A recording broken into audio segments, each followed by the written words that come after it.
Stay with me. I don't know who you are, but I'm not leaving you here to die. You should not have come. The emergency alarm had been screaming for 4 minutes before Kael Doran finally silenced it with his fist. He pressed himself flat against the curved wall of Corridor 7, his breath fogging inside his visor, his heart hammering against his ribs like it wanted out.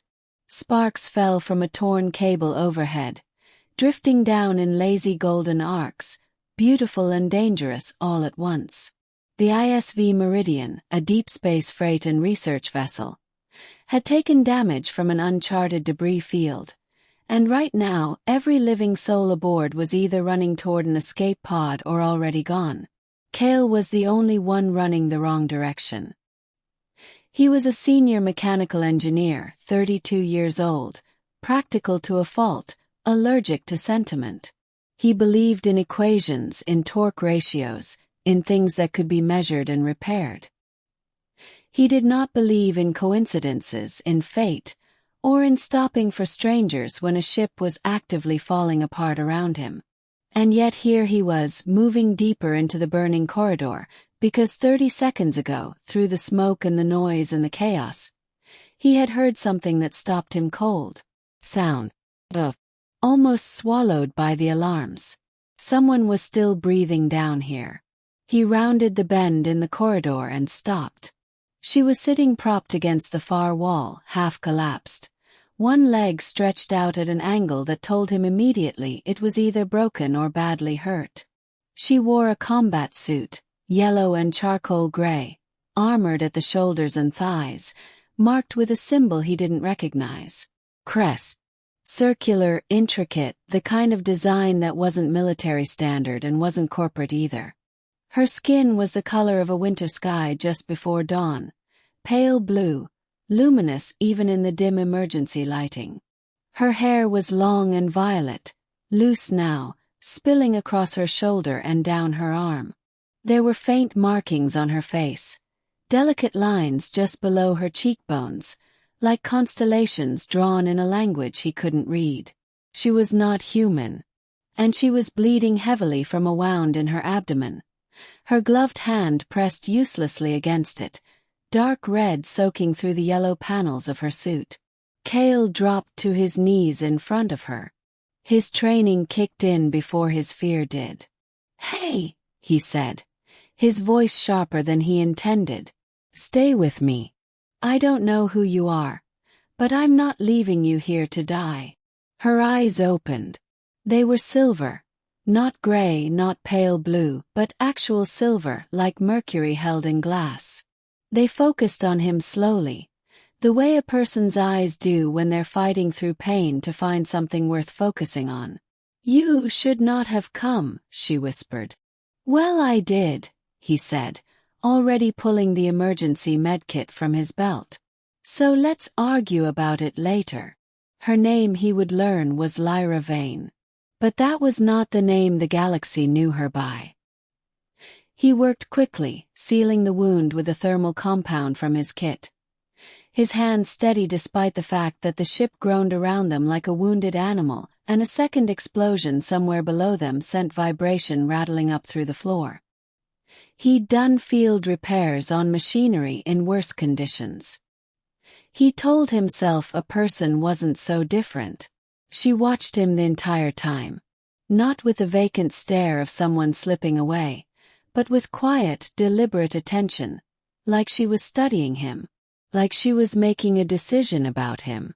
"The debris field," she said, her voice strained but controlled. "It was not random." Kael didn't look up from his work. "What do you mean?" "It was placed," she said. "Someone knew this ship's route. Someone wanted it stopped." He paused for just a moment, then kept working. "Wanted it stopped, or wanted you stopped?" The silence that followed told him everything. He got the bleeding slowed. Not stopped.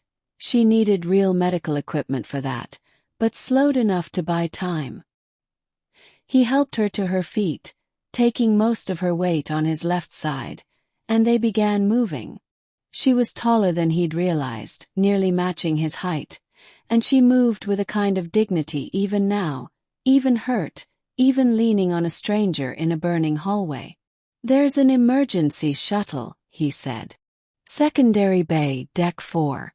Smaller than the pods, but it has medical systems." "I know," she said quietly. "You know this ship. I know every ship in this sector." She said it simply, without arrogance, the way you'd say I know my own name. They moved through smoke and falling sparks, through corridors that were emptying of everything except heat and noise. Twice he had to reroute, once because a bulkhead had collapsed, once because he heard something moving in the dark ahead that he couldn't identify and didn't want to. Both times he found another way through, reading the ship's structure from memory, from years of knowing how vessels like this were laid out in their bones. She noticed that. "You are good at this," she said, as they descended a maintenance ladder to deck 4. "I built half of it," he said, figuratively. "And the other half. I fixed the people who built it wrong." Something shifted in her expression. Not quite a smile, not quite, but something in that direction. The secondary bay was intact. The shuttle was there, sealed and pressurized, its running lights a steady blue in the dark. Kael got the hatch open, helped her inside, and sealed it behind them. The medical bay was small but functional. He got her onto the bed, connected the diagnostic arm, and stepped back to let the systems do what they were designed to do. Only then, in the sudden quiet, did he lean against the wall and allow himself to breathe. "Kael Doran," she said, reading his badge with those silver eyes. "That's me. I am Lyra Vaen. The full title would take time you may not want to spend. Try me." She looked at him for a long moment. The diagnostic systems hummed softly. Outside, the Meridian was still dying, but in here, in this small sealed room, there was something that felt almost like calm.